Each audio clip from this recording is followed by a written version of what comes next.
Okay, we're beginning Unit 3 now, and I hope you see the way this is all going to fit together.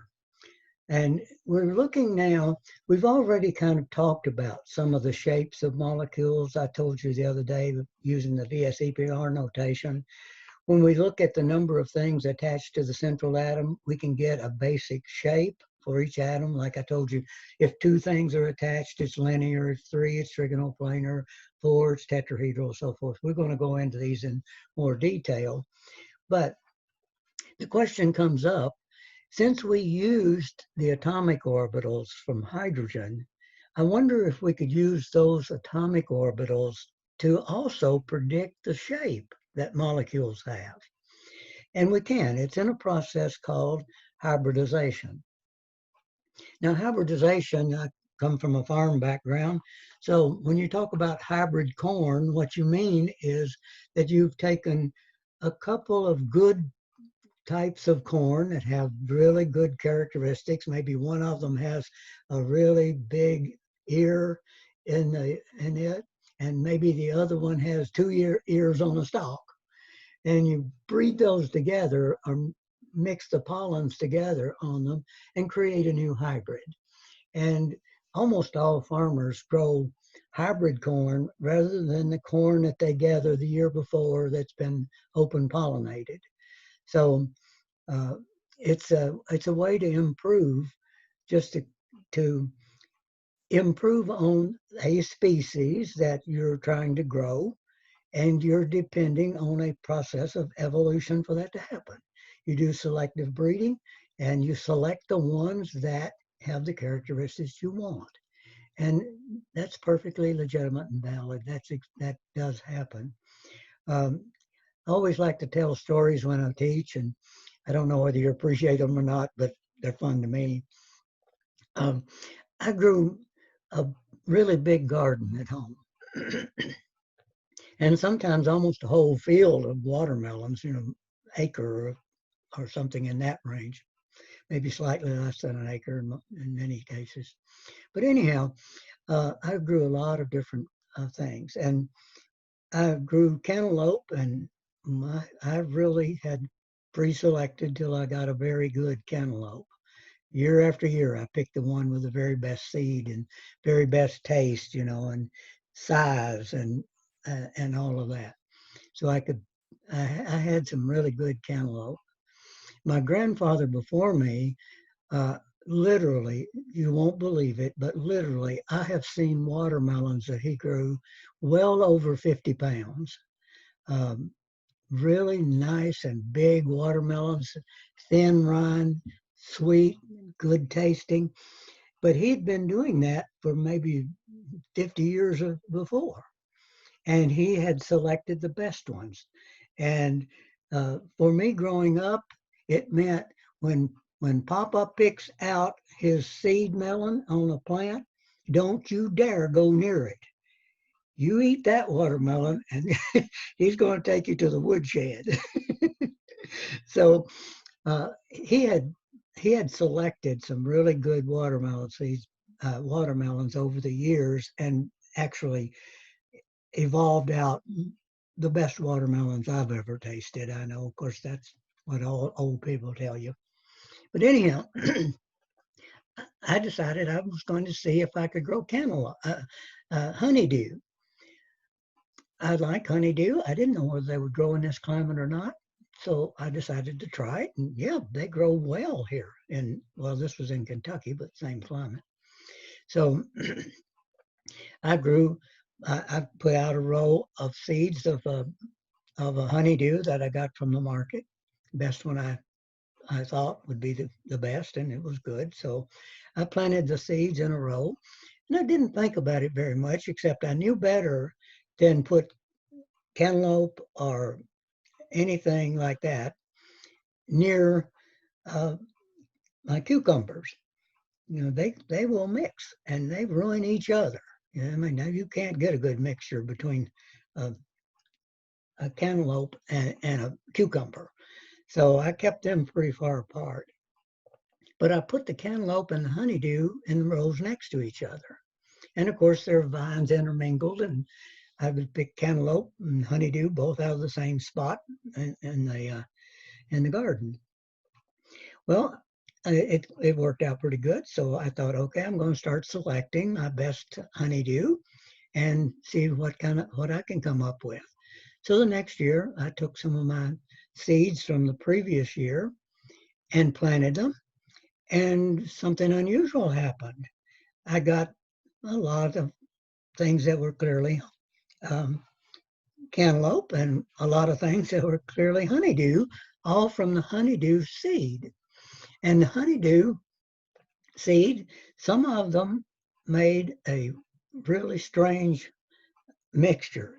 It was orange color like the cantaloupe.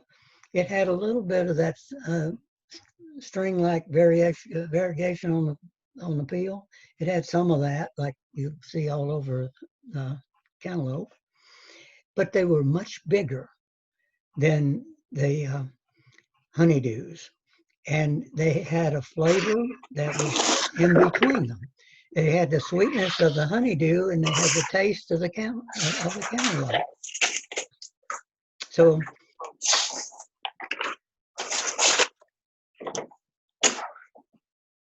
okay, so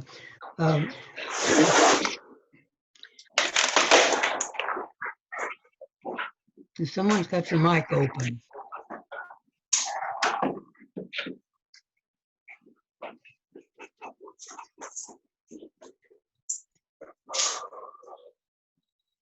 Okay. Okay. So I got this thing that I actually called a honeylope. I've got some pictures. I can prove what I'm telling you. It was the size of a regulation basketball. And in the opening on the inside, I've got a picture of where I took a cantaloupe from the market and put it inside my crossbreed, the honeylope, I called it. And it was very, very unusual and very, very good. So the whole point of all of these stories is that you can mix things together and create something new and better. And so that's what we do with the process of hybridization. We're going to take the s, p, and d orbitals. Those are the only ones we're looking at. We're going to take the s, p, and d orbitals, and we're going to mix them together, the orbitals for hydrogen. We're going to mix them together and create new orbitals. These will be called hybrids, but they will have an advantage and they'll predict a shape. So let's do that. If I take an s orbital, now remember the sign is a mathematical sign. It's not a charge, it's a sign. S orbitals are spherical and positive everywhere if it's the 1s orbital. 2s orbitals are spherical, but the sign goes across a node, you know, and it goes through 0. And then the p orbitals look like this. There's a positive lobe at the top and a negative lobe at the bottom. Again, not charge, but mathematical sign. Now, there would be two ways to put these together. I'm going to overlap them on top of each other on the same atom. I've got them separated now.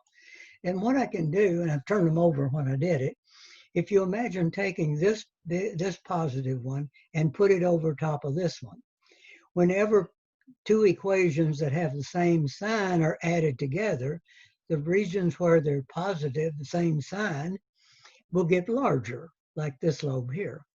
And the other one, this part interacting with this part, will decrease in size and look like that. So I can bring them together with this p orbital pointing up the way I got it now, or I could flip it over and add them together. So there's two ways to put two orbitals together like that. And I could produce one like this. Now I've rotated them. Excuse me.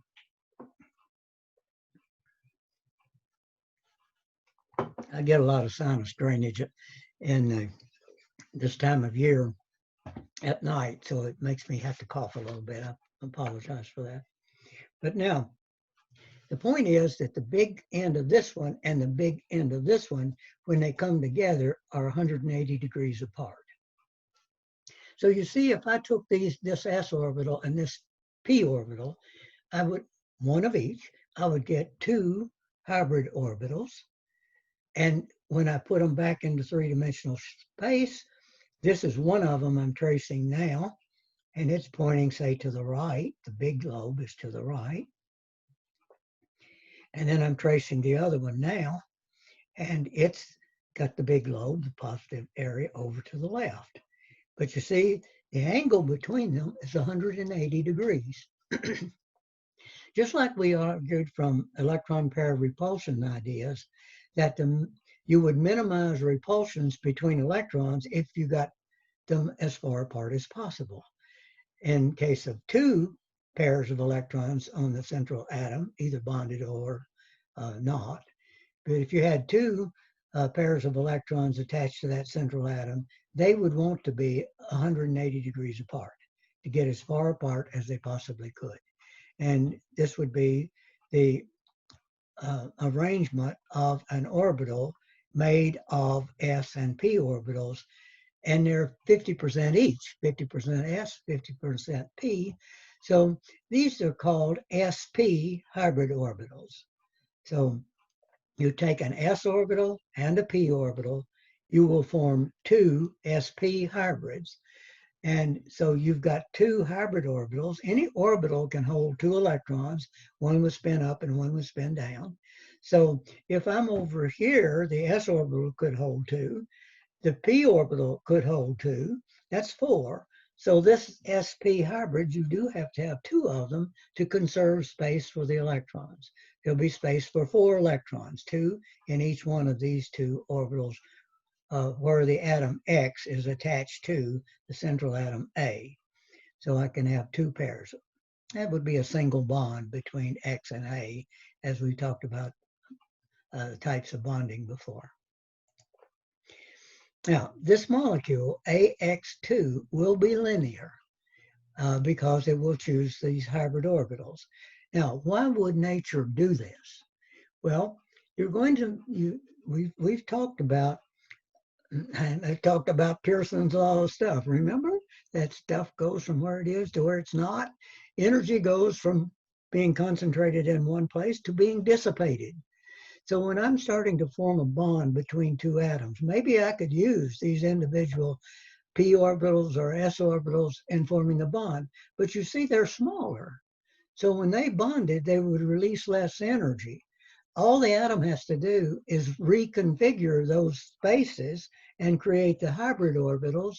And then you've got more space out here, a bigger place for this X atom to overlap with on each side.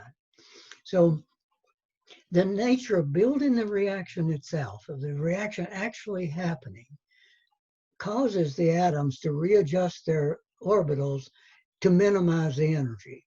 And we take use of that. I told you that MTSU has a great, even PhD in computer science that they offer here. And one of the ways they figure out what the shape of a molecule is they move the atoms around electronically and find that minimum, find the place in three-dimensional space all those atoms need to be at to get the lowest energy possible. And that allows them to predict the shapes of very, very complex molecules. So this is what nature is doing. When reactions start to happen, it's going to change the orbitals so that they get bigger, do this hybridization, so that they will form stronger bonds and release more energy to the environment.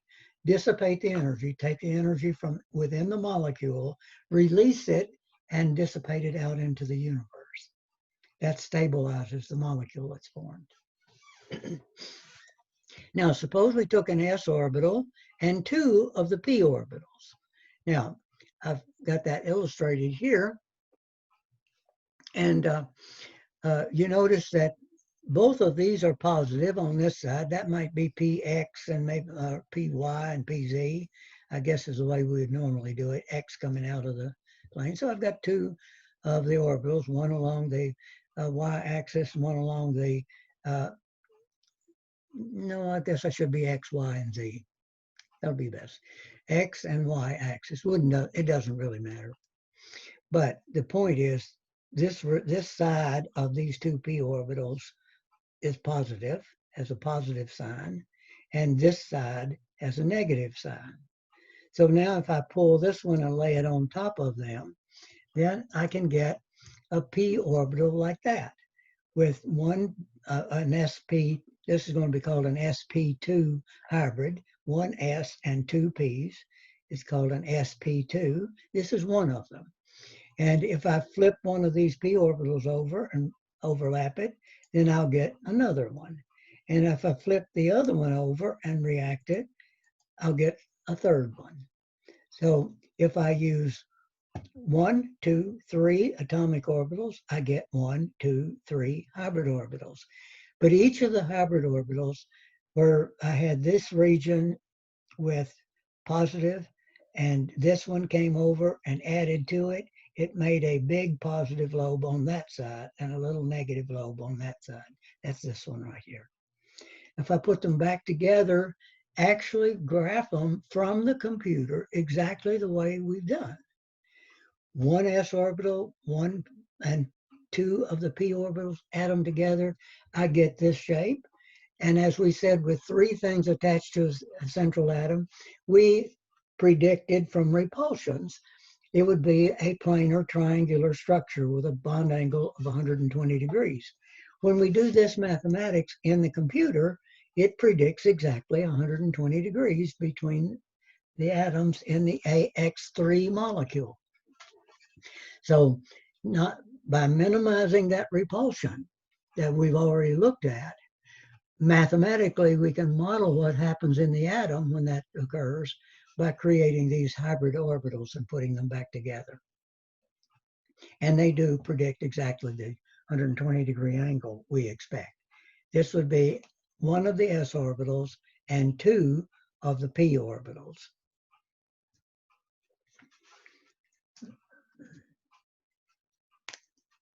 Let's stop the share for just a second because I want to show you what we're doing on our pad. Let's go to the camera. Okay, now what we have in the atom is S, P, and I'm going to put some D's on here because I know where we're going. So this would be s orbitals. There's one of them. These would be p orbitals. There's two. Remember, plus 1, 0, minus 1. This would be d, and there would be 5, plus 2, plus 1, 0, minus 1, minus 2, because L is 2 here. Okay, so when I took an s orbital like this and a p orbital like that, I got sp hybrids, and I got two of them. I probably should have said TWO because I don't want that to be confused with a quantum number. So we get two of those. And now at the stage we are at now, we've added a third one. So when I brought these together, we got 3 sp2 sp12 hybrid orbitals, and they had the particular shape. This one was linear. This one's trigonal planar,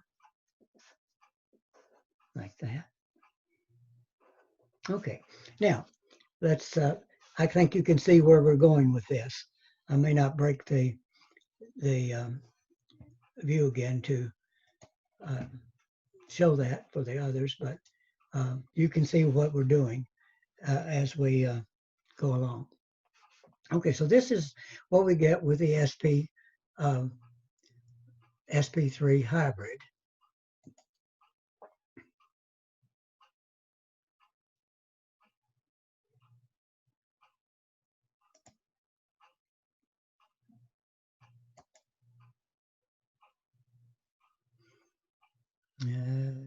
Let's see. I don't want to do that. Okay.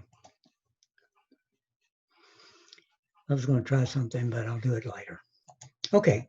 All right. Now, so the molecule that we would form, the AX3 molecule, would be trigonal planar. All the bond angles 120 degrees. All 4 atoms are in the same plane, just as flat as the computer screen you're using to watch this. Okay, now,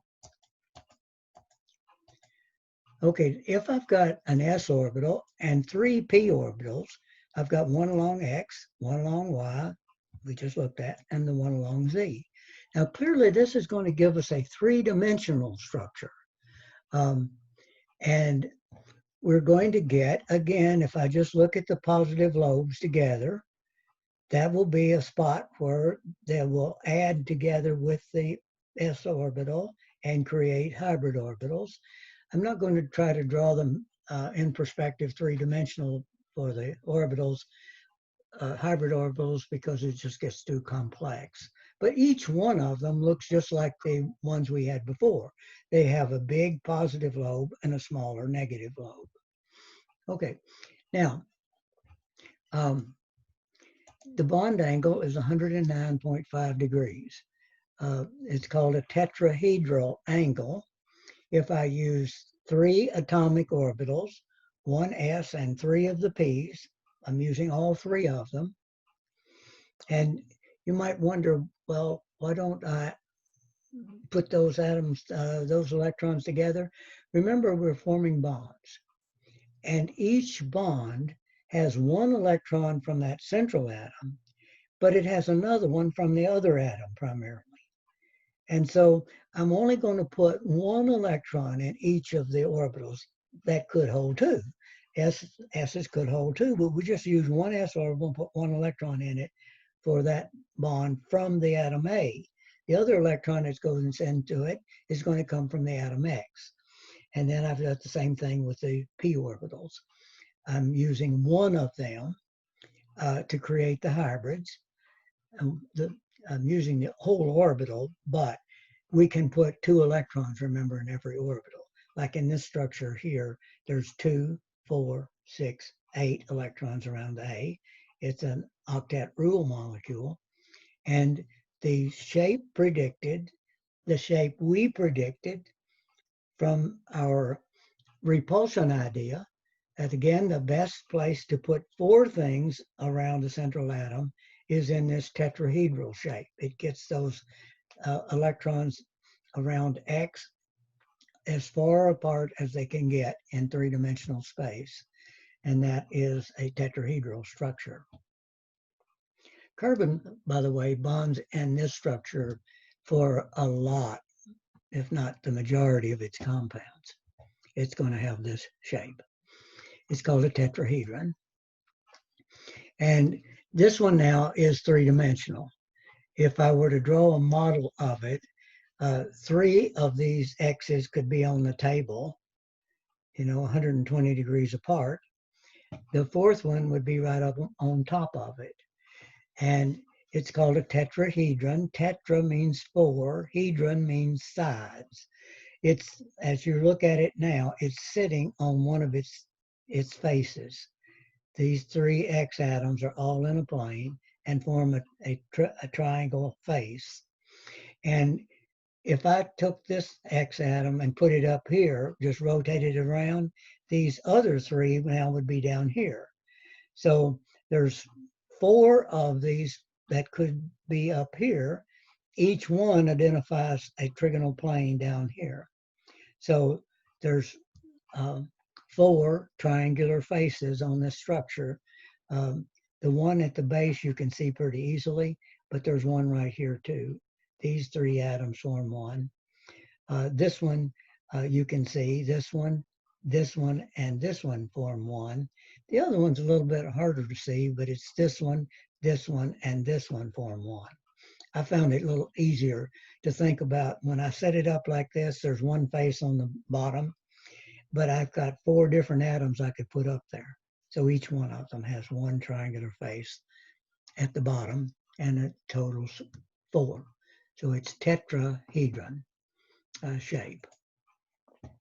Now, when we go above a tetrahedron, remember the picture that we drew for you with the 1 electron in each of the orbitals. At this stage, the tetrahedral stage, we had one in the s orbital and one in each of the three p orbitals. We have to add one more. And that's what I was getting at a while ago. Now, if we were just doing electronic structures, we'd start putting electrons paired up with other atoms, but that's not what we're doing. We're using orbitals. The next orbital that is available is the d orbital. So at this stage, we're going to have S, P, and D.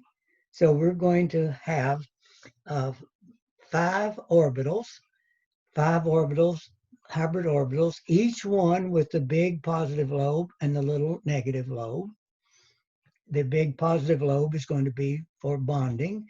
And you could imagine in the picture you're looking at right now and where I'm tracing, this part up here might be one of the big lobes, and then right down below it on the axis down here would be its negative lobe. So you can sort of imagine what they look like in the three-dimensional space. But this is the shape that you get. It's called a trigonal bipyramid. Now, why would that name be? Well, you see this little, these three atoms right here, and this one, all are in a plane. But these three here are a equilateral triangle. They're 120-degree angles, although I had to draw a perspective so it doesn't look like that. But these four atoms are in a plane. It's a trigonal plane, triangular-based plane, 120-degree angles. If I put a top on this up here, and now just look at these four atoms here, that's a pyramid. It's a triangular-based pyramid. I don't know that we made very many of those. Egyptian pyramids will come up next. But this is going to be a pyramid up here and a pyramid down here. Now, the name for it is trigonal bi pyramid, not di, bi. Trigonal bipyramid. Okay? And that's the shape. Now, it's made of two parts, and this is critical. You remember this. It's got a linear part and it's got a trigonal planar part. So it's just taking the linear one we did first, the trigonal planar one that we did next, and just joining them together. But geometrically, there is two parts to the trigonal bipyramid. There's the linear part and the trigonal planar part. Now, the linear part down to the trigonal planar part, that angle is 90 degrees to all of these. The angle inside this is 120 degrees. So there's more open space in the trigonal plane than there is in the axial positions, either here or here. So that's going to be important very, very shortly. But for now, we got two sets of angles. We've got 120-degree angles. I've showed the linear part, I've shown the linear part as 180 degrees, but the interaction angle is between this one and this one. That's 90 degrees. So there's 90-degree interaction angle, but this linear part is linear. It's a 180-degree part here. Okay. Now this is a trigonal bipyramid. We did that by putting one of the d orbitals together. So this one, if I wanted to name it, it would be sp3d. I've used an s orbital, three p orbitals, and a d orbital, and each orbital is the average of each one of them. It's 1/5. There's five altogether. It's 1/5 s character. It's 3/5 p character, and 1/5 d character. It's sp3d. Now remember you don't say sp cubed d. It's sp3d, which is just telling you how many of each orbitals you used in making it. You used one s orbital, three of the p orbitals, and one d orbital to generate this shape. Now again, this is minimum repulsion space for five things attached to a central atom. And it is predicted, exactly calculated from the computer using s orbitals, three p orbitals, and one of the d orbitals. By the way, remember the d orbitals. The three p orbitals are just alike, but the d orbitals have two types. There's one type that has electron density on the axes. You see, that's where this is, right? So the d orbital that we're using for this first one is the 3dz squared orbital.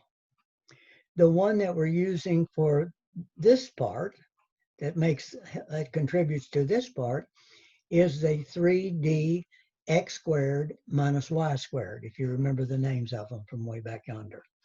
Okay, so those are the only two we're going to wind up using. This has 10 electrons already. It's already violated the octet rule. And it's not going to happen for anything in the first row. If you think of the nitrogen family, for example, we got nitrogen, phosphorus, arsenic, antimony, astatine, I don't remember. But anyhow, we've got all of those in group 5. Nitrogen does not ever bond to 5 things. Phosphorus regularly does. Phosphorus has a very nasty compound that you'll use in organic lab in the hood, and you will not want to get it in your eyes. The vapors from it will make you cry. It's what's called a lacrimator. Translation, tear gas. Okay, so that stuff you'll use, it's PCl5, and it has this shape. And it's a really nasty thing. When you're messing with it in organic chemistry, just remember, old Doc Pearson warned you about it. Now, one more we can do. So I'm looking at my picture again. As I showed you a while ago, I've got one electron in an s orbital. I've got one in each of the 3 p orbitals, and I've got one in the d orbital. Now I need to put another one. I need to put a second one in the d orbital. Now this is another type of hybridization. It's going to be called sp3d2. That's the other d orbital that we talked about a while ago, that we've added into it then the x squared minus y squared d orbital.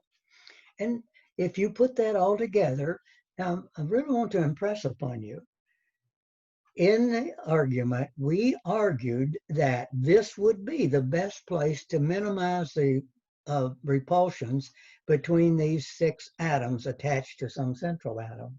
That is the fact. But we've been able to calculate exactly this shape using the s orbitals, p orbitals, and d orbitals of hydrogen. And we predict a shape that SCl6 or SF6 is a more common molecule. You can make it SCl6, but SF6 is, I mean, you just mix sulfur and fluorine together and you're going to get some of that stuff made. Easy reaction. And this is a shape you're going to get. Now, let's look at this shape. It's an XYZ coordinate system. So you're all familiar with the 3-dimensional XYZ coordinates. And now this thing is called an octahedron. And again, if I looked at these 4 atoms here, the 4x atoms here, and this one, they're all in a plane. The angle between them is 90 degrees. So this plane here and this one up here gives us the equivalent of a pyramid of Egypt. You know, it's a square base with one point at the top, and that's just like the pyramids of Egypt. But there's going to be a triangular face. I'm tracing it right now with these. There's a triangular face here. There's a triangular face here. There's a triangular face here. And then the one that's harder to see back here. This one, and this one. So there's 4 shapes, 4 triangular surfaces, faces on this structure. There's 4 more down here. So there's 8 faces altogether. This is called an octahedron. Okay, so we had A tetrahedron had 4 spaces. When we had 5, we didn't name it like that. We called it a trigonal bipyramid. But this one now we call an octahedron, meaning it's got 8 sides to it. But more importantly to us, rather than just being able to know what its name is, that's kind of important, you know. I'd like to be called Earl instead of Fred. Fred's a good name. I like that name, but I was born with this one, I guess, or given it to me shortly after birth. But anyhow, this is its name. It's an octahedron. But what's important to us is it's 3 straight lines. It's a line along X, a linear piece there. That's like the very first one we had. It's a linear piece like that. That's like the very first one we did. And a linear piece like this. That's like the very first one we did. So the octahedron, the best way to look at it is 3 straight lines intersecting each other at 90 degrees. Okay, all of your angles everywhere are 90 degrees. We typically try to draw a perspective drawing like this that might make one of these angles look different. For example, I think I could imagine that one pretty easily 90 degrees. But you know, when I look at that one, that doesn't look like 90, but it really is. That doesn't really look like 90. It really is. It's just that we're drawing it this way to give us a perspective. But every angle is 90 degrees. Every AX distance is identical.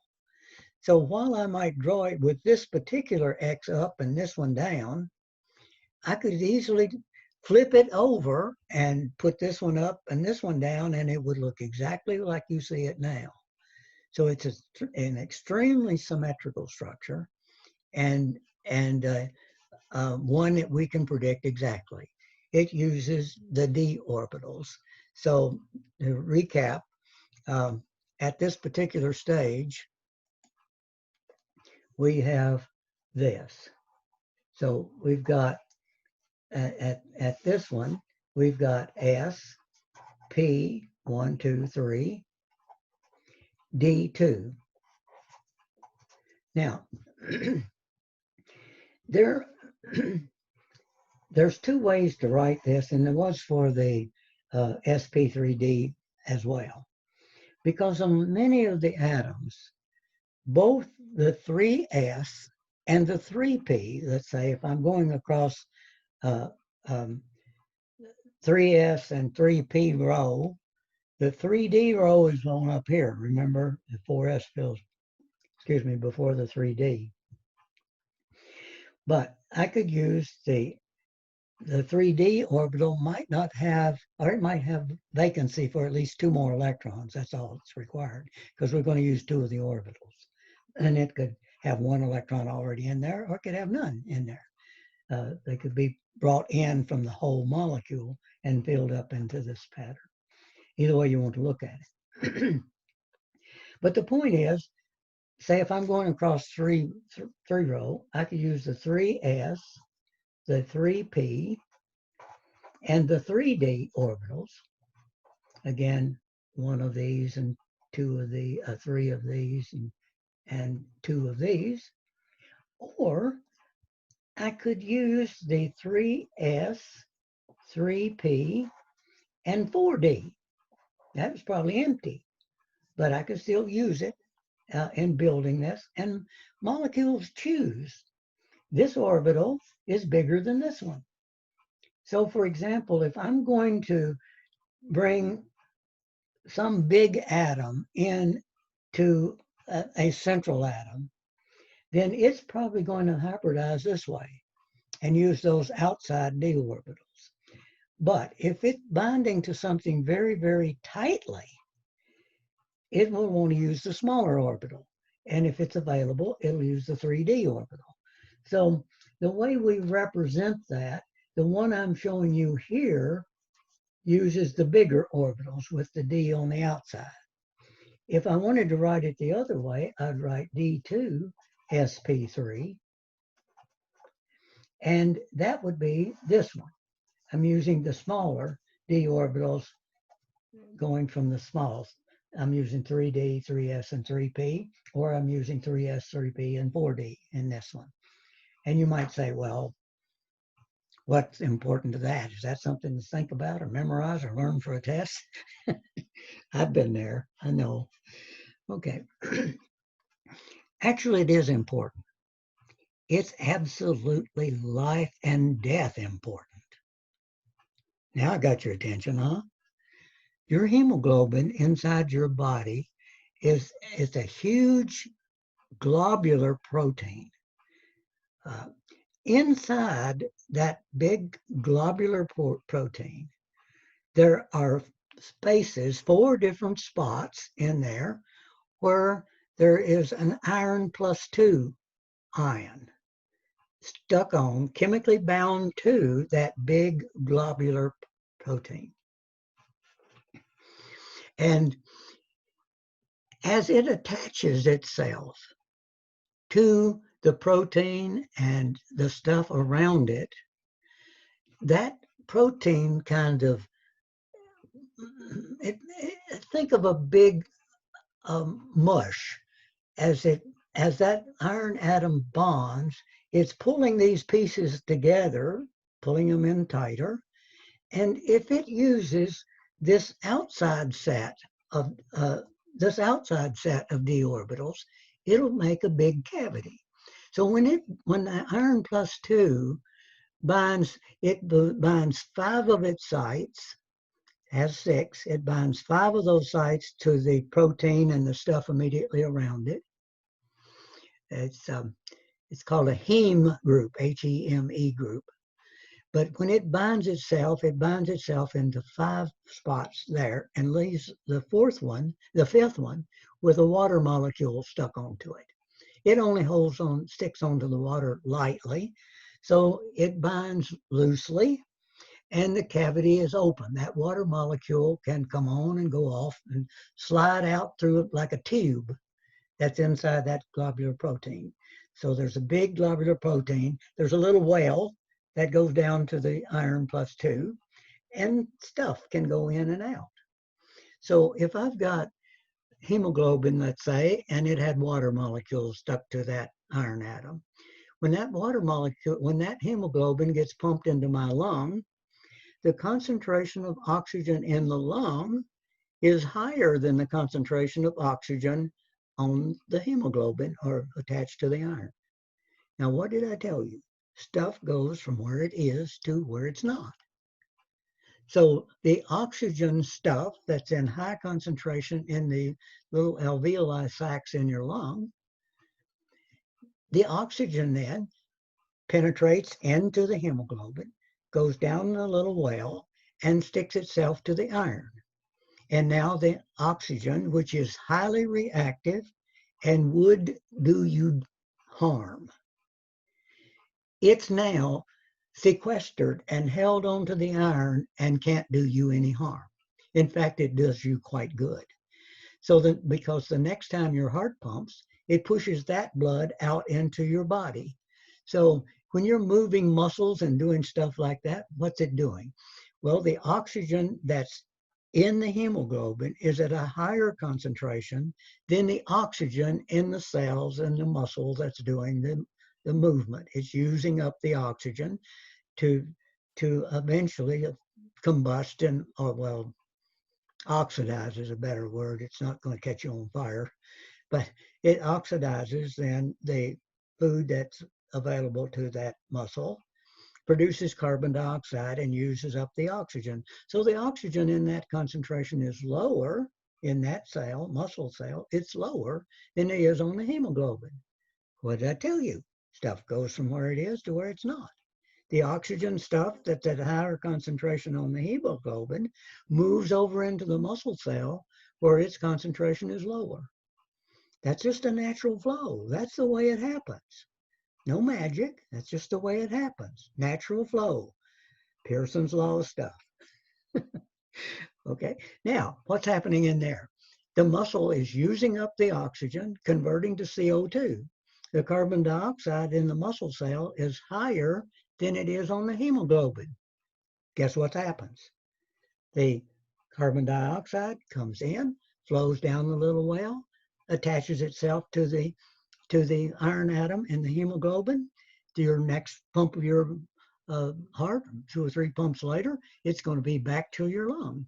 When it gets in the lung, what's happened? Well, the concentration of CO2 in the air is about 400 parts per million. In the carbon dioxide hemoglobin, it's higher than that. So what happens? Stuff goes from where it is to where it's not. The carbon dioxide in your lung, the carbon dioxide in your hemoglobin comes out into the little alveolar sacs. You compress your diaphragm, push them out, you breathe out the CO2. You take a breath in, and when you take that breath in, it goes in. Oxygen concentration is higher there than it is on the hemoglobin, goes back on the hemoglobin goes out to the tissue, comes back, and that is the secret of life.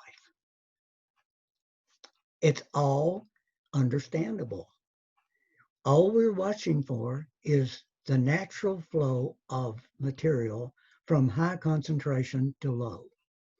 So this works, it keeps you alive. Suppose you got some carbon monoxide in your air. You know it's toxic and it poisons you. Well, what happens is, same thing. The carbon monoxide goes into your lung. You breathe it in. You didn't mean to. You breathed it in. It goes in into the alveolar sacs just like the other. There's a hemoglobin in there. The concentration of carbon monoxide in your lung now is higher than it is on the hemoglobin, obviously.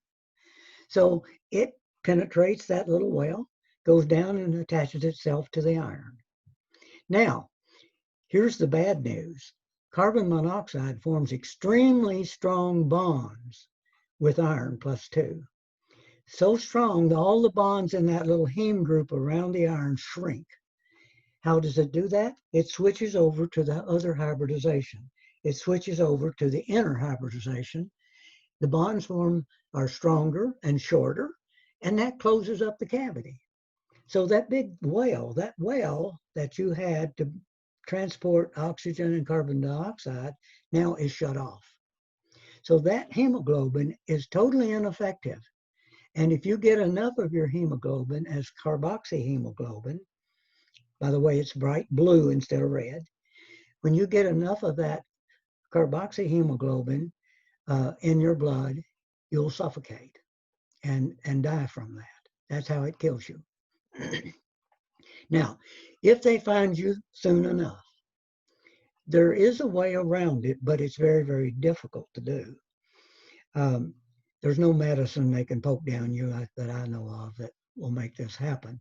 But what they can do if they have it available and get to you in time is they can put you in a hypobaric chamber where you force the concentration of oxygen high enough that it can penetrate down that little tiny opening that's left in that well.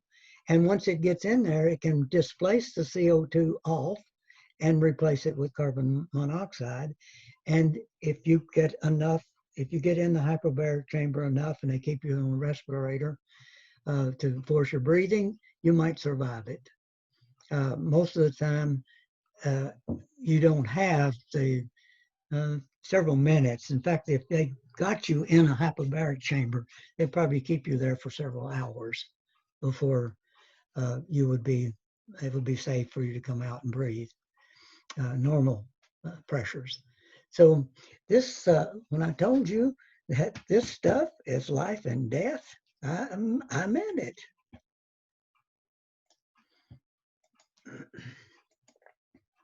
Oh, whoops, I went way too far back. Yes. Okay, so I think this is where we were. All right. Now let's look at hybrid bonding that occurs. And when we have been drawing these little straight lines to form bonds and these little dots to put in there, they are going into hybrid orbitals. So the types of bonds that they're going to produce is what's called a sigma bond. It is a hybrid bond. And the word sigma is meant to specify a symmetry along the bond. For example, if you put your eye here and look toward the nitrogen down that bond, what you would see is just a spherical distribution of charge. I think I've got a little cartoon that shows that more directly. But that's spherical distribution of charge or cylindrical distribution of charge along a bond is called a sigma bond. They are always formed from hybrid orbitals. So this one has 3 sigma bonds and 1 lone pair. That's how we would describe the ammonia molecule, NH3. The hybridization has 4 things attached. 1, 2, 3, 4.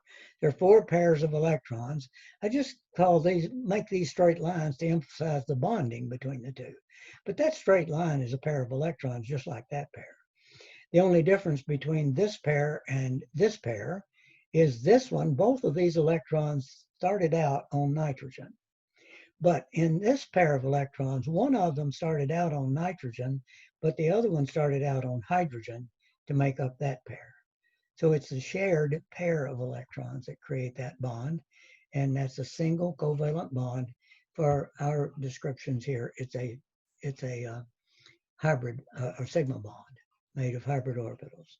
If I have a double bond, here's NHNO. I don't want to name that like an acid. There's a reason for it that I'll tell you about later. I'll tell you enough of it right now. Is all the acids that's got oxygen, the hydrogen is attached to oxygen, not to nitrogen. So if this was NOH, then I might give it a name as an acid. Okay, but that's not important here. What's important here? What do I see in this molecule? 1 sigma bond, another sigma bond. This double bond is not sigma. It's not hybrid. It's got a type of bonding. If it's not sigma, as far as we're concerned, it's the other type, pi. It has, we call them either sigma or pi. Sigma bonds are the first bonds that form. They're formed of hybrid orbitals. They pull the molecule together in the correct shape and minimize the energy. The other bonds we have to put in to supply the octet rule, 2, 4, 6, 8, around nitrogen. The other electrons that we put in there are called pi bonds. This one is a pi bond. That's a sigma bond. They're both bonds. It's a double bond.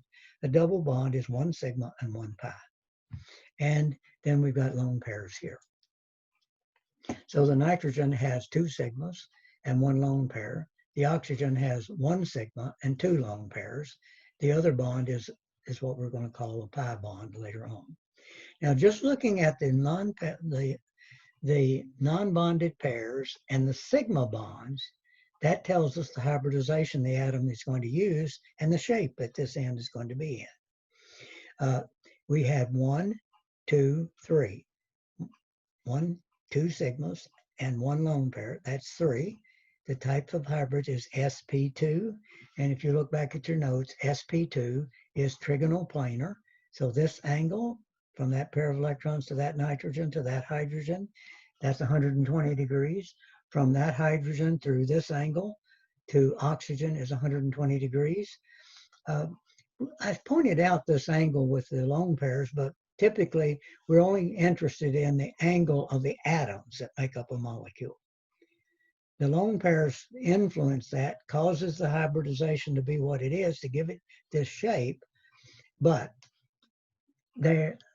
we don't talk about an angle between the lone pair and the hydrogen. The hydrogen being a nucleus is visible to us easily, electron diffraction.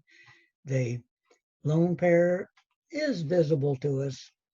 Neutron diffraction, yes. Electron diffraction, maybe. High resolution, maybe. Okay. All right, so now if I do HCN, let's see if we've got this straight. That is clearly a sigma bond. That is a sigma bond. Both of these other two are pi bonds. So there's 1, 2 sigmas, no lone pairs. So if you got two things attached to a central atom, what was the shape, remember? It's linear, like I've drawn it there. And bond angle is 180 degrees. So I've got two sigmas and 2 pi's on the carbon.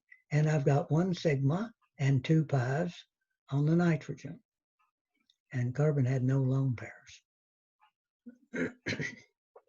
The angle of the molecule is determined by the hybridization at carbon. With two things attached, it's sp, and it's linear. Over here, we had 3 things attached, 2 sigmas and a lone pair. 3 things attached, sp2, 1, 2, 3. And over here, we had 4 pairs on the central atom. They were all sigmas and a lone pair, and we had 4 of them. So it's S, 1, 2, 3, 4. S, 2, 3, 4. sp3 hybrid gives us 4 things attached. Here's a checkpoint on this. And so let's look through it and see. Okay, I want to ask you about bond angles and the like. So I think I need to stop the share and come over and look at this with you. And I need to get it where I can see it. Okay. And now this may or may not be the one that's on D2L. And I think it probably is. But we're looking at this structure. I'll just reproduce it over here for you.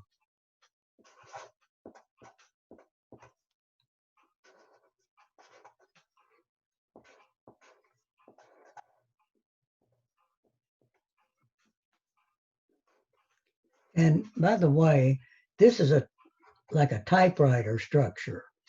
Each one of these pieces is a line of type. So it doesn't have any implications at all about the shape of the molecule. We're going to determine that right now. So there's that molecule. We're going down to another carbon here, a double bond to another oxygen here. And another oxygen here and another hydrogen here. Okay, so now this is what the structure says. The first question is, what is the HOC bond angle and the hybridization at the oxygen? HOC. There's one over here, HOC, but they're both identical, so let's just be concerned about that. So I want to know, what is this bond angle? Now, while I can't do the math like we did to get sigma, the lone pairs and the bonded pairs, I can imagine, suppose I put my finger right there on that oxygen atom, the central one I'm looking at, the bond angle. And I say, what is its VSEPR notation if I wanted to write it? Well, A is a central atom. It's got 2 other atoms attached, so it's AX2. And it's got 2 lone pairs, E2. That's 4 things attached. What was the shape for 4 things? It's a tetrahedron. All the bond angles are 109 or 109.5. So this bond angle is 109.5. It's got 4 things attached. 4 things attached is S, P. I need 3. 1 S and 3 P's gives me 4. 4 things, 4 pairs, that's this one, this one, this one, and this one. So that's going to be the shape. Bond angle is going to be 109 at that angle. It looks like it's 90 degrees, but I told you that's typed. See, all these things are typed on the same line. These things are typed on the same line. These are typed on the same line. These are, and these are. This is just so that we can type a structure that gives you the Lewis dot structure around each atom, and that's not in reality. What is the OCC bond angle? Well, there's an OCC, there's an OCC, there's an OCC. They must all be alike. They are. So OCC, OCC, okay? So the bond angle I'm looking at is the angle around one of these carbon atoms. That's the center. Let's say OCC. I'm looking at this. Now I'm going to ask myself, what is the VSEPR notation? Central atom carbon is A. How many atoms does it have attached? 1, 2, 3. So there's 3 atoms attached. How many lone pairs does that carbon have? That's right, none, 0. AX3 is trigonal planar. So if I put a carbon here and one of the oxygens here and this other oxygen, I'm trying to pair them up, and this is the carbon up here, the OCC, OCC, OC, all of those angles, including this one, OCO, all of those angles would be 120 degrees. And I got it from the VSEPR notation. What would be the hybridization? I need I need 3 things attached to the central atom. It's S. I need 2 more, P2. So it's sp2. sp2 is 120 degrees. That bond angle is 120 degrees. Dr. Pearson, I had Yes. a question about the previous one that you said was a tetrahedral. Yes. I thought a tetrahedral had to have 4 attached atoms, not electrons. I thought the electrons would make that bent. No. It's got to have 4 pairs of electrons. In this atom, they're non-bonded pairs, but in that bond, they're bonded pairs, but they're still pairs of electrons. Okay? I distinguished them though. I said 2 of them were atoms, and 2 of them were lone pairs on that oxygen. I've got 2 atoms attached to that oxygen through this pair of electrons that we had a straight line. And I've got, in this one, I've got 2 atoms attached to each other through that pair of electrons. But on the atom itself, there's 4 pairs of electrons, this one, and this one, and this one, and this one. So it's sp3 hybridization. So we go directly off electrons, we don't go off atoms, like different for molecules. Okay. That's right. Yeah. When we're looking, if I'm looking at the atom, I've got all piled up with stuff here, but if I'm looking at this one, I'm just interested in what is attached to it. Yeah. 2 electron pairs and 2 atoms through the other 2 pairs. But it's really the pairs of electrons we're focusing on. Okay. And now when I go up here, that's where I'm going next. The C bond angle or C bond angle. I'm talking about one of these angles up here. Say, what's that bond angle look like? And then I'm going to go to that atom, the central atom in this region, and think of its VSEPR notation. There's the A. Now, how many atoms does it have attached to it through pairs of electrons? This one, that's an atom. That one, and that's an atom. This is a sigma bond. It is bonded through that pair, but there's atoms, 1, 2, 3. So it's an AX3. How many lone pairs of electrons are on that carbon atom? None. So that's going to be sp2 hybridization, and the bond angle is going to be 120 degrees again. So even though this thing looks like that angle could be 180, it really isn't. Remember, that's typewriter stuff. That bond angle is 120. So we could actually take that molecule apart and build a 3-dimensional shape from it. I guess it's worth the effort to do that right now. Take a little time, but let's do it. I want to start over here on this messy mess right here. I'm going to put that carbon atom right there, and I'm going to remember the shape. It was tetrahedral, 1, 2, 3, 4 pairs of electrons. So let's say I do it. What would be the best way to do it? Okay. No. Yes, that's okay. And then I'm going to draw this tetrahedral shape. And remember, all these bond angles are 109 degrees. And I'm going to make that the hydrogen. And then that's the carbon. And now I've got lone pairs on this. let's put both of the lone pairs on these two. And this angle now is going up to that carbon atom right there. I'm going to put it right here.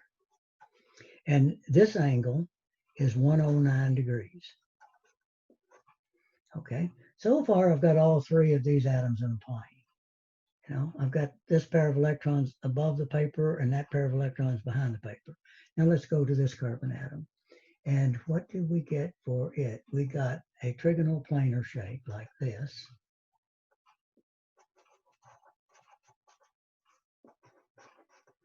And not making it look exactly right, but this is supposed to be 120 degrees.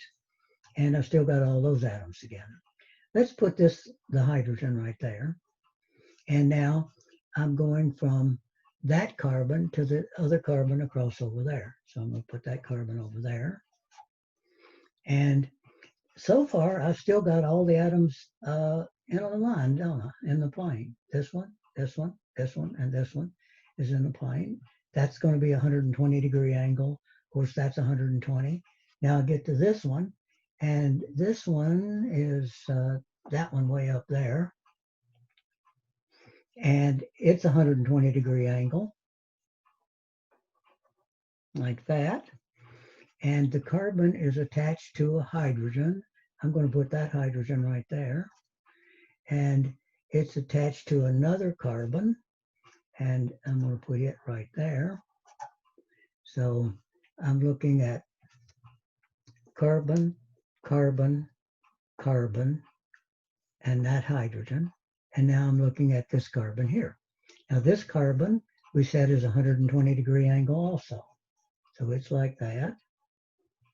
And this one, we're going to put an oxygen there. And it's got two lone pairs on it here. And this particular bond happened to be a double bond, but remember only the sigma bonds and lone pairs affect the shape. So now I'm to this oxygen atom. And now, what did it look like? It's four things attached. 1, 2, 3, 4. It's tetrahedral. So again, I can put the tetrahedral angle. And let's suppose I put the hydrogen on this one of the lone pairs above the paper and the other lone pair below the paper. So this kind of complex mess I've got up here has a very neat shape. You see the way I've got this thing drawn, all of the atoms are in a plane, only the lone pairs are above and below the plane. So that atom, that atom, that atom, that one, that one, that one, that one, that one, and that one are all plane. This molecule is flat as a pancake. And frankly, I'd forgotten that. I didn't remember that till we got around to doing it just now. So that's the shape that molecule will have. And there's all the angles.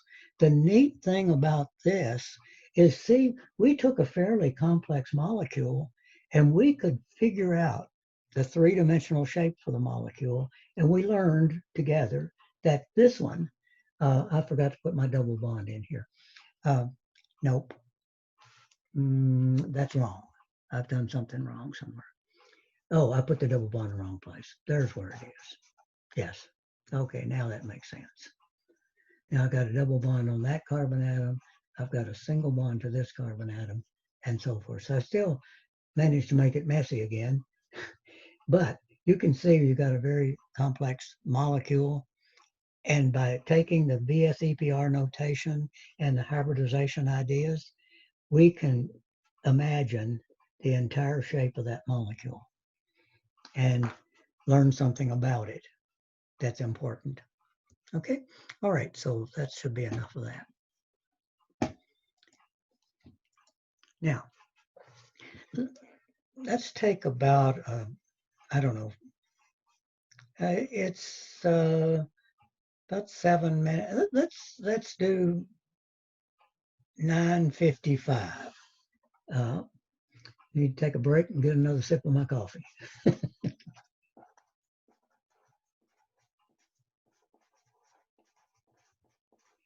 Okay, that's all right. See you in just a couple of minutes.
and continue.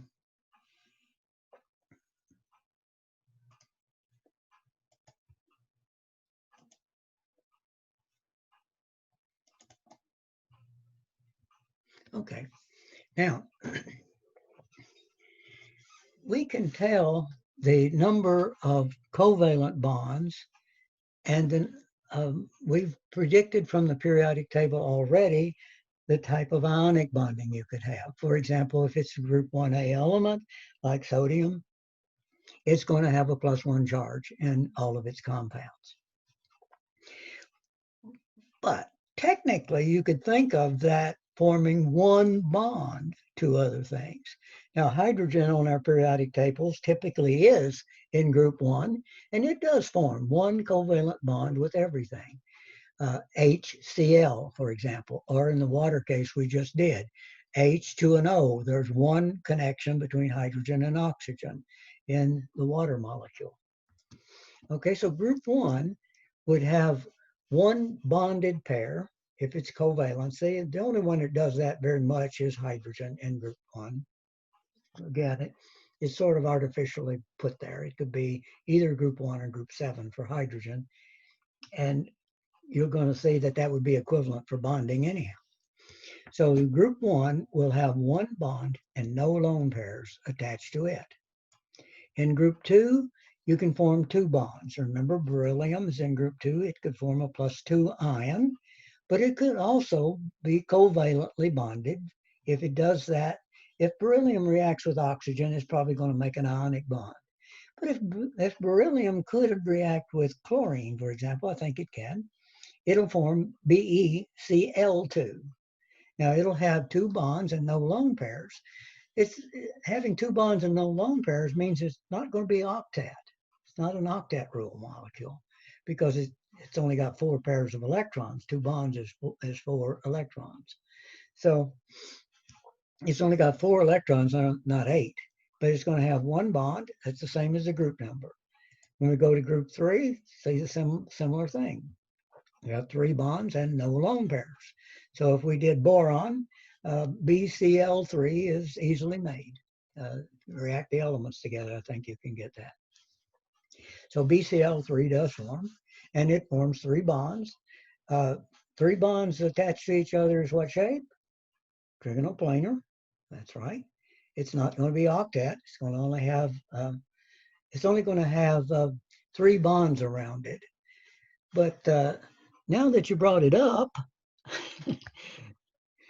if you made BCl3, which you can do easily, and you took nitrogen and you made NCl3, which you can. If you put those two molecules together, they will react like a shot because the nitrogen is going to have an extra lone pair and the boron only has 6 electrons around it. It wants to be 8. So if you take BCl3 and NCl3 and mix them together, you're going to get BCl3, NCl3 molecular compound. 3 of the chlorines on boron, 3 on nitrogen, and the boron and nitrogen bonded together through the lone pair that the nitrogen is going to have. All right. Group 4, 4 bonds and no lone pairs. Now we're at octet rule with carbon and its family. Then group 4 forms 4 bonds. Let's see a little symmetry there. 1 bond, 2 bonds, 3 bonds, 4 bonds with no lone pairs. Now, what if we put a lone pair in? Well, you want an octet, right? So with lone pair, group 5, you're going to have 1 lone pair and only 3 bonds left. So group 5, you're going to have nitrogen. And if we did the Lewis dot structure, you'd put 2 dots on nitrogen and 3 undotted ones, the unpaired ones, around the other positions. And so you have a lone pair and a place for 3 bonds. So 5 bonds in group 5, you can make 5 bonds like PCl5. I told you that does happen. But that's not an octet rule molecule. PCl5, you've got 10 electrons around the phosphorus. I'm looking now at just octet rule molecules. If it's not an octet rule, what can we do? That's right, we use the math. We'll use the math and determine what its shape is. In group 6,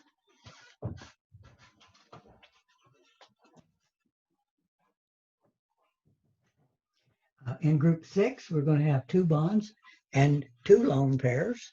So I'm beginning to see a symmetry. 1, 2, 3, 4, 3, 2, 1. There you go. So in group 7, that's chlorine and fluorine, that family of elements.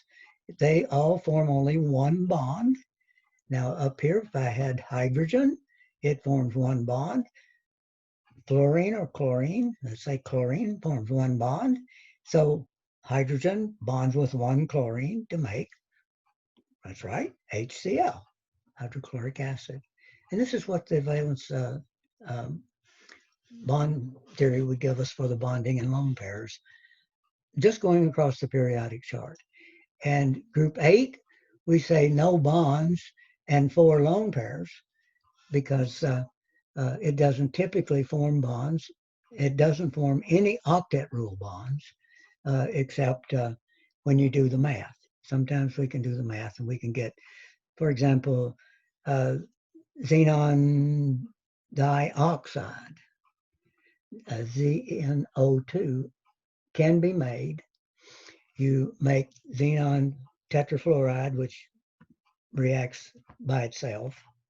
And then if you don't blow your fingers off, you can put it into water. And if it didn't explode, you can make xenon dioxide.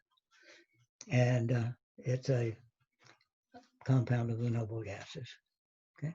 Okay, here's some examples now that we're going to use the Tinker-Toy model to predict the bonding shape in the molecule.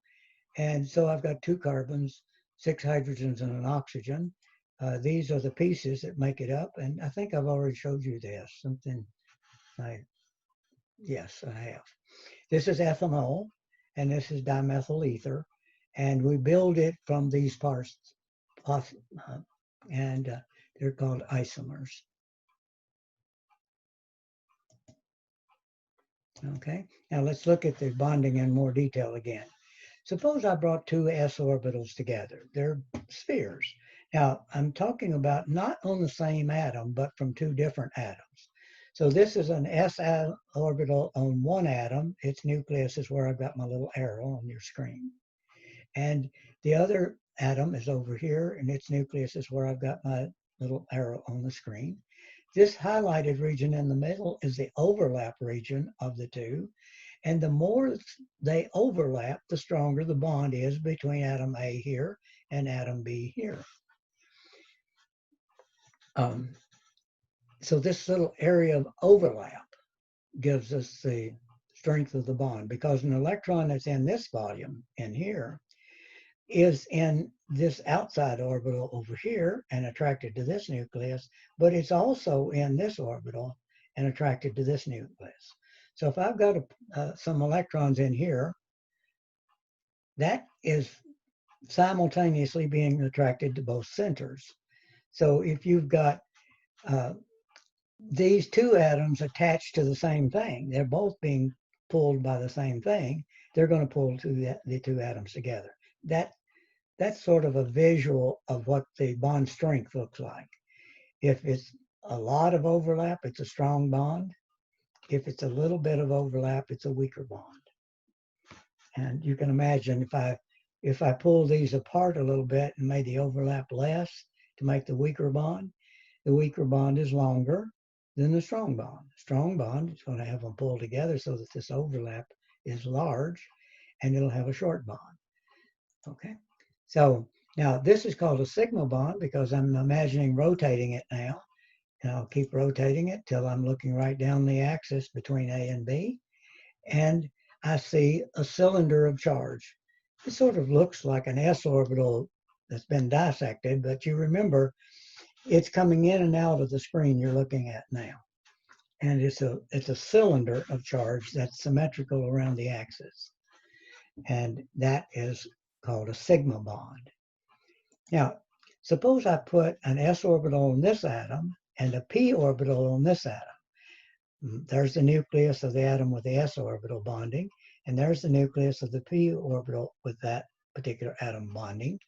The p orbital lobe here and the s from this atom overlap in this region, and that gives you, again, a bonding.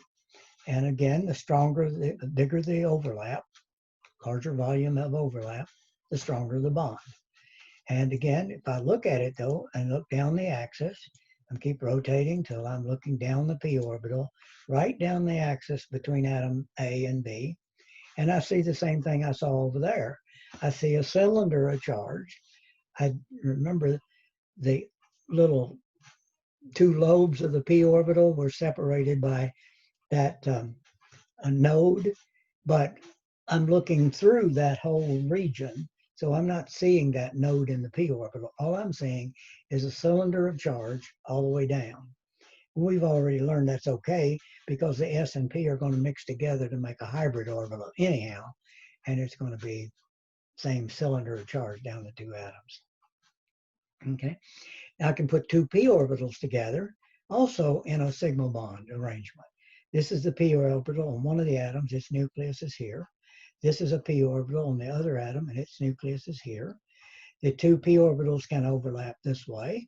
And again, looking right down the axis, I keep flipping it till I'm looking right straight down from the atom A to atom B. And if I do that, I see a cylinder, a sausage, a hot dog of charge, symmetrical charge. That's what we call sigma orbitals. They're sigma bonds. All of the first bonds that form between any two atoms, every one of them is a sigma bond. Every one of them is made of hybrid orbitals on the central atom now. We're not looking at, this is an orbital on one atom, this is an orbital on the other, this is an orbital on one atom, this is an orbital on the other, this is an orbital on one atom, this is an orbital on the other. But if they're attached to a middle atom, that middle atom is going to rehybridize itself to pick up these and create these kind of bonds. They're going to be sigma bonds made from hybrid orbitals. Now, these are the framework bonds. So whenever we're drawing Lewis dot structures, and we did the math the other day. I told you to draw the basic structure, and then you put the lone pairs in where they go. You put the atoms in on the other positions, and you draw a line to each a pair of atoms to stick them together. That line you're drawing is a sigma bond. It is the framework that holds all the molecule together. Every atom in the molecule, no matter how big it is attached to another atom through a sigma bond. Now, so that the sigma bonds and the lone pairs determine the type of hybridization that is used in building the molecular structure.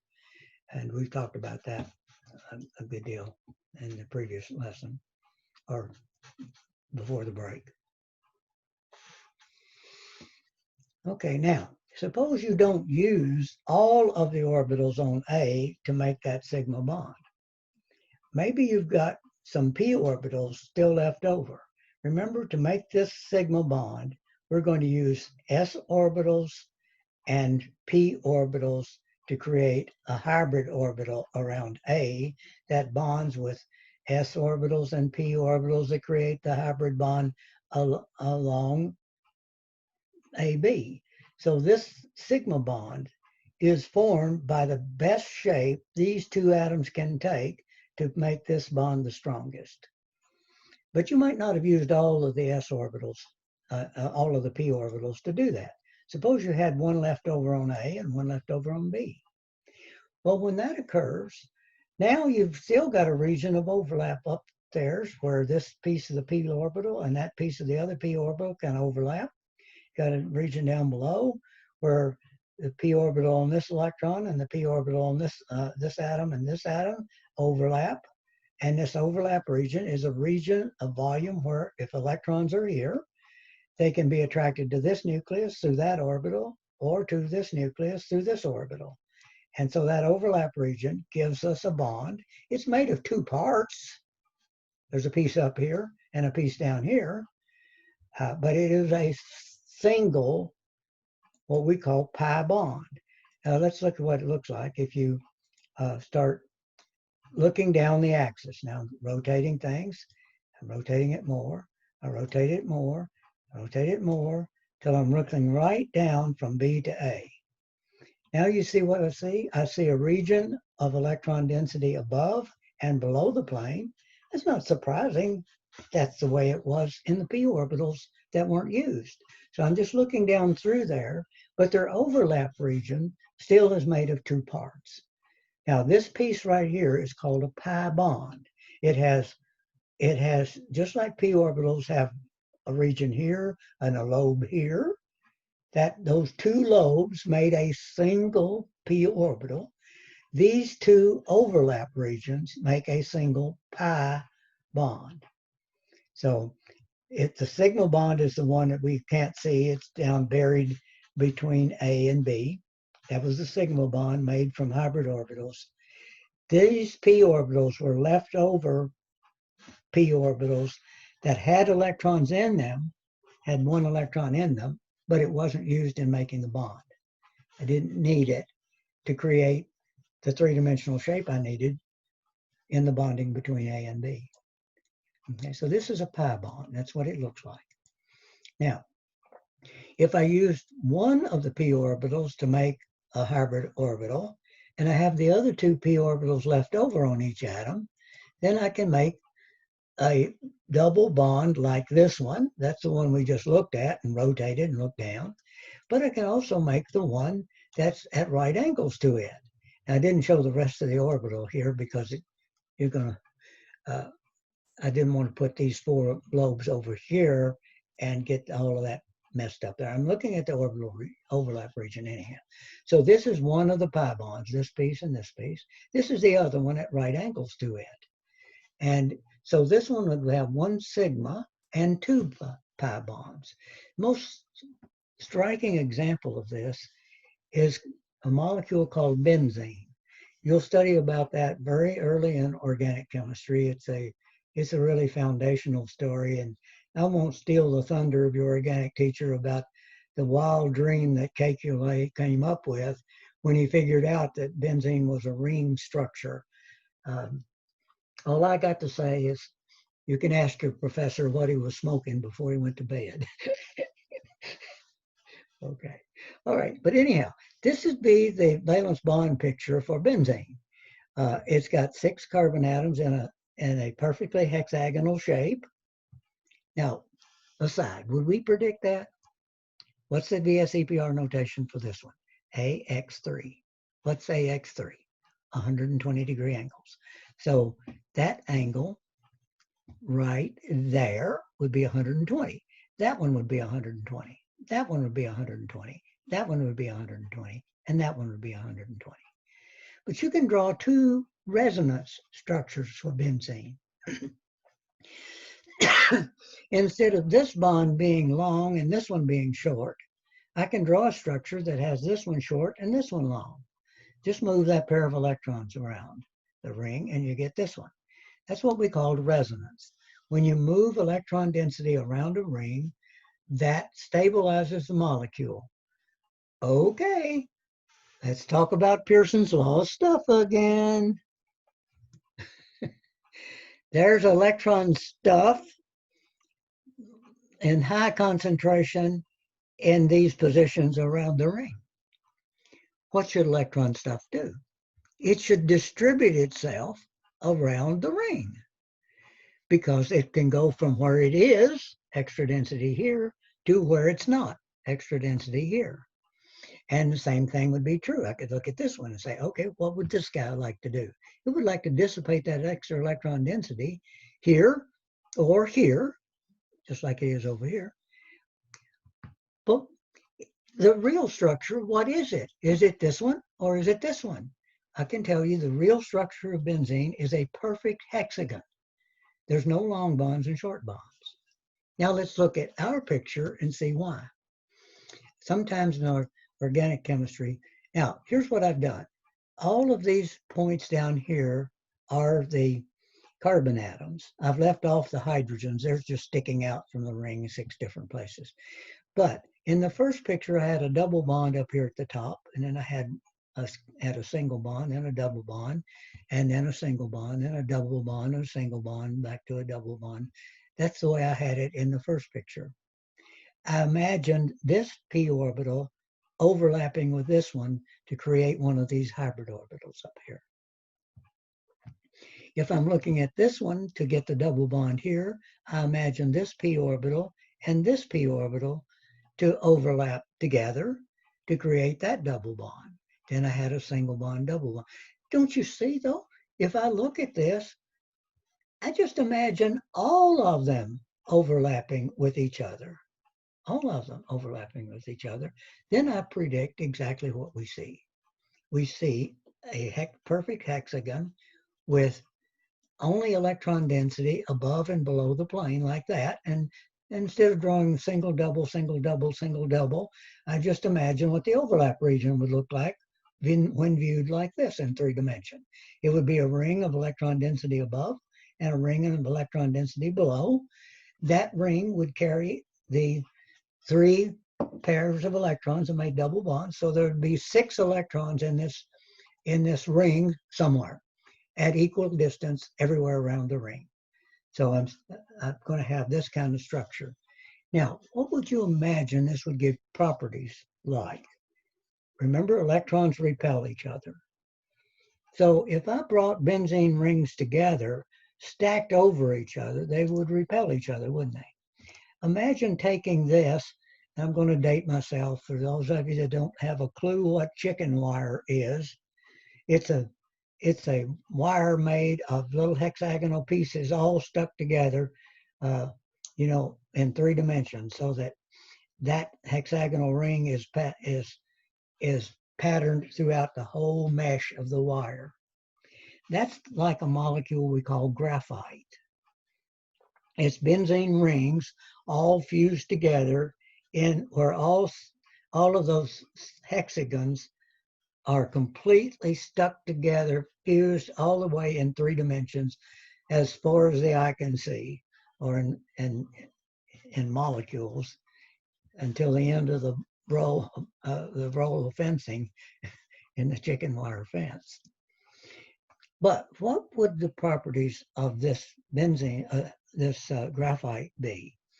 Well, the rings would repel each other, so they're flat. Imagine putting your hands together to represent the repulsions that occur between one graphite piece and another graphite piece. If you push them together, when your palms are touching, then would be points of repulsion between the 2 rings. So what would happen? They would slide over each other. And graphite is the dry lubricant that you can get when your locks and the keys get a little sticky. You can spray graphite in. It's a fine powder, but it's made up of little flat sheets of graphite. Those little flat sheets stick to the lock and the moving parts of the lock and let them slide on each other. They stick to the key area where you put the key in and out and allow the key to slip in and out easily. And it lubricates the lock. Now you could do the same thing with WD-40 or motor oil, but the problem with that is those liquids will pick up dust, and the next thing you know, your lock's all jammed up again. But you can use this stuff, and it makes a good dry lubricant. And now it makes perfect sense why it does. Because there's a layer of electron density that stretches from one end of that graphite sheet all the way to the other. That gives carbon in this form a very unique characteristic. Metals are good electrical conductors because the electrons in one end of the metal can easily migrate over to the other end of the metal. So if I put a positive plate and a negative plate across the ends of a wire, then the current's going to flow right across there. Happens the same way for graphite. The electrons in the graphite sheet form layers of electron density above and below. If you take that big long sheet, put positive electron on one end, a negative electron on the other. The electrons can flow from the negative wire in through the graphite and just slide right across that plane, almost at the speed of light, and make a good electrical conductor. So we can perfectly understand that principle, what we see in the properties of graphite, from this picture that we're looking at right now. Okay, let's pull this. This is a checkpoint coming up, so let's go back to it. And you know, I've got a haunting in the back of my mind that this might not be maleic acid, but don't worry, it's the same structure we drew a while ago. We've got, or it may be. I just don't remember for sure. But it seemed like someone Googled it and told me that wasn't really maleic acid. That's not the point we're dealing with. Here's the point we're dealing with. We want to look at the number of sigma and pi bonds that we see in a molecule when we have the valence bond picture for it. Okay, that's easy. Every single atom is attached to every other atom by a single bond, by a sigma bond. So I've got 1, 2, 3, 4, 5, 6, 7, 8, 9, 10, 11. 1, 2, 3, 4, 5, 6, 7, 8, 9, 10, 11. I've got 11 sigma bonds. How many pi's? 1, 2, 3. And remember, this bond is a sigma and a pi for a double bond. So I've got 1 sigma and 1 pi. So I'm just counting 1 component as a sigma and 1 component as a pi. So 11 sigmas and 3 pi's would be that. Okay, so that sort of finishes up, I think, what we have to do with this unit.